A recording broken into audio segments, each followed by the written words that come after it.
सीता एक दयालु लड़की थी। वह एक छोटे से गांव में रहती थी। उसका परिवार गरीब था। वे हर दिन कड़ी मेहनत करते थे। सीता हमेशा मदद करती थी। सीता को पास के जंगल में खेलना बहुत पसंद था। पेड़ ऊंचे और हरे भरे थे। हवा ताजी थी। यह उसकी पसंदीदा जगह थी। एक दिन सीता जंगल में गई। वह लकड़ी ढूंढ रही थी। उसके परिवार को खाना बनाने के लिए इसकी जरूरत थी। सीता मदद करना चाहती थी।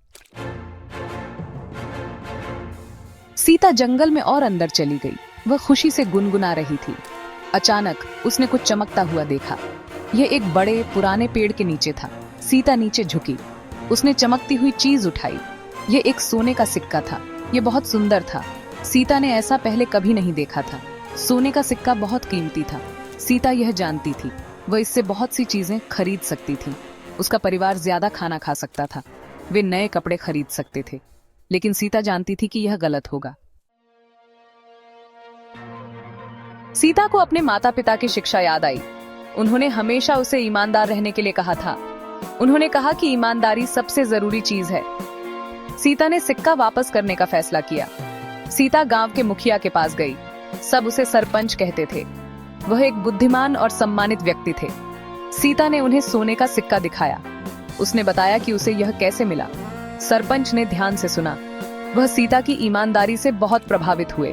वह जानते थे कि सीता के लिए सिक्का रखना आसान होता, लेकिन सीता ने सही काम करना चुना। सरपंच ने सीता की तरफ मुस्कुराते हुए देखा।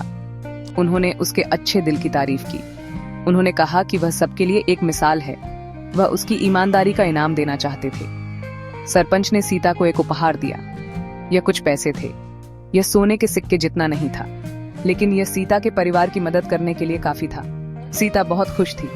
सीता घर गई और अपने परिवार को सब कुछ बताया। उन्हें उस पर गर्व था। सीता ने उस दिन एक बहुमूल्य सबक सीखा। ईमानदारी हमेशा सबसे अच्छी नीति होती है।